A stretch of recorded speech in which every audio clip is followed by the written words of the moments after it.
News every 15 minutes, weather every 10, and sports twice an hour. Newstalk, KGVO, AM 1290 and 98.3 FM. You're listening to Montana Morning with Peter Christian. A prescription for ballot confusion. Good morning, everyone. Montana Morning. Here it is Tuesday, April 25th, 2017. Skies cloudy. We've got 37 degrees in Missoula.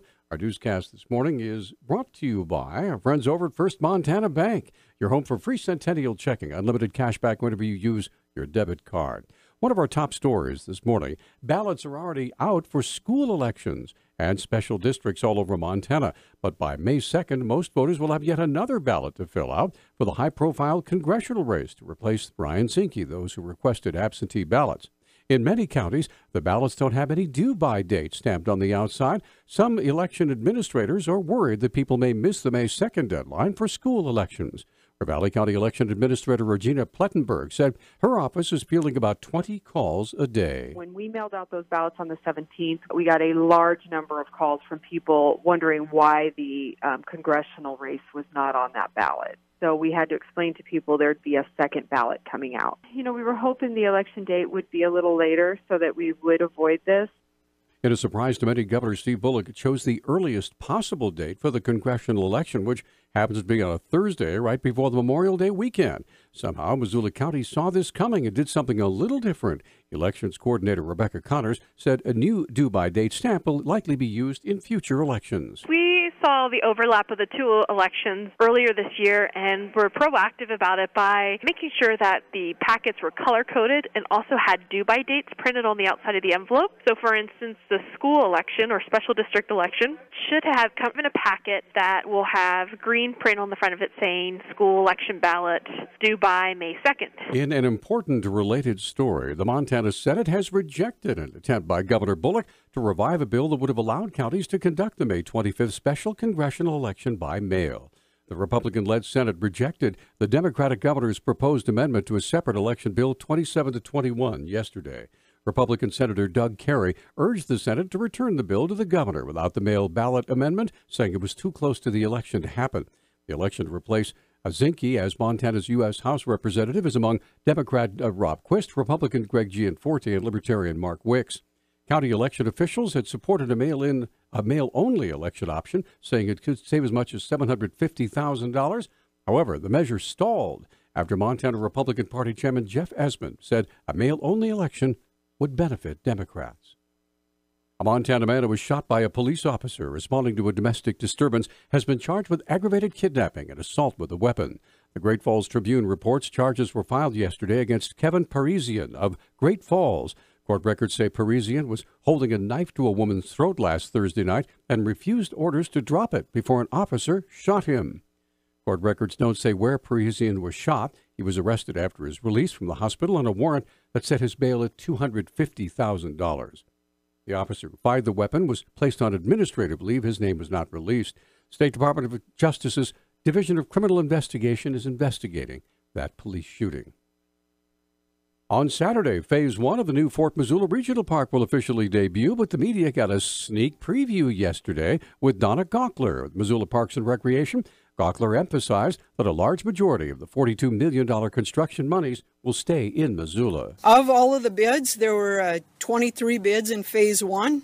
22 were local, which I think is amazing, and that was one of the reasons we went with the CMAR method of delivery, is we could break the packages down small enough so that small contractors would be able to afford and have the resources to bid a government bid. She said the same ratio is being confirmed in the building of Phase 2. In Phase 2, which is currently under construction, 25 of 27 are local contractors. Again, lots of local jobs. The two that are not are from Bozeman and Great Falls, and what that's done through job creation using the most conservative numbers we can find is that we created 347.7 FTEs in jobs for the Missoula area. The grand opening celebration for Phase 1 is scheduled for Saturday from noon to 4 p.m. with a ribbon-cutting ceremony at 1. The public is welcome and, of course, encouraged to attend. Former Georgia Governor Sonny Perdue was finally confirmed by the U.S. Senate yesterday as President Trump's Secretary of Agriculture.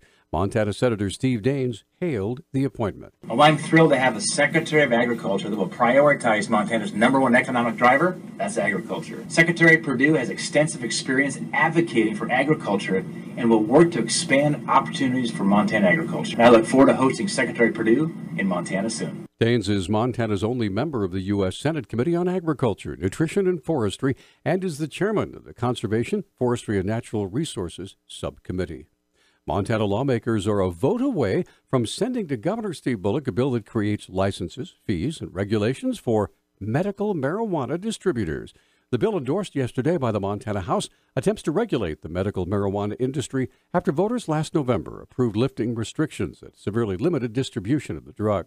The measure requires state officials to track marijuana from seed to sale. It requires nurseries and distributors to be licensed and for the marijuana to be tested. One opponent, Republican Representative Derek Skees of Kalispell, pointed out that marijuana is still illegal under federal law. Republican Representative Jeff Esmond of Billings said the measure is important to avoid having an unregulated industry, such as the one that led to statewide federal raids in 2011. The bill must pass a final House vote. The unemployment rate in Missoula is a low of 4.1%. But according to J.R. Strand from the Job Service, the number of jobs on offer right now is higher than he's ever seen. The job board is electronic. You go to our website, Missoula.com, and you can register to be in the job service, or you can just look at the jobs by clicking on jobs. But right now we have over 700 jobs on the job board, and in the nearly 10 years I've been at the job service, I've never seen that many jobs on our job board. The last few months have been just amazing. For a comparison, Strand says 4 years ago there were fewer than 100 jobs on the job board. With all the jobs available, Strand expects to see some competition for new employees at this week's career fair. It will be Thursday afternoon at the Hilton Garden Inn in Missoula. The doors open at 2:30 for veterans and their families, and at 3 o'clock for the general public, and it goes until 6 o'clock. So if you need a job, or you want to change a job, or you want to see what's available out there, make it down to the Hilton Garden Inn this Thursday afternoon. The Job Service is also hosting a special class this afternoon at 2 p.m. about how to get the most out of a career fair. The class is free, but attendees have been asked to call 728-7060 to RSVP. And finally, a Maryland saxophone player was convicted of defrauding a Montana charity, could be required to pay restitution to victims of similar schemes throughout the country. The Ninth U.S. Circuit Court of Appeals Friday returned the case to District Judge Dana Christensen for reconsideration.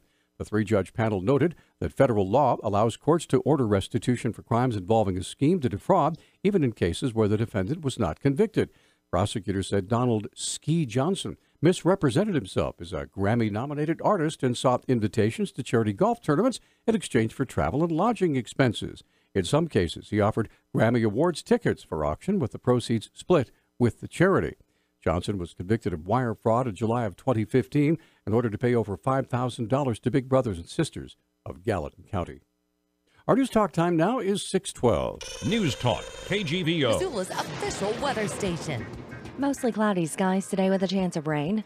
Daytime highs will be in the mid-50s. A couple of showers tonight with our overnight lows in the upper 30s. Rain remains in the forecast on Wednesday with a wintry mix possible Thursday. I'm meteorologist Brooke Foster for Missoula's KECI 13.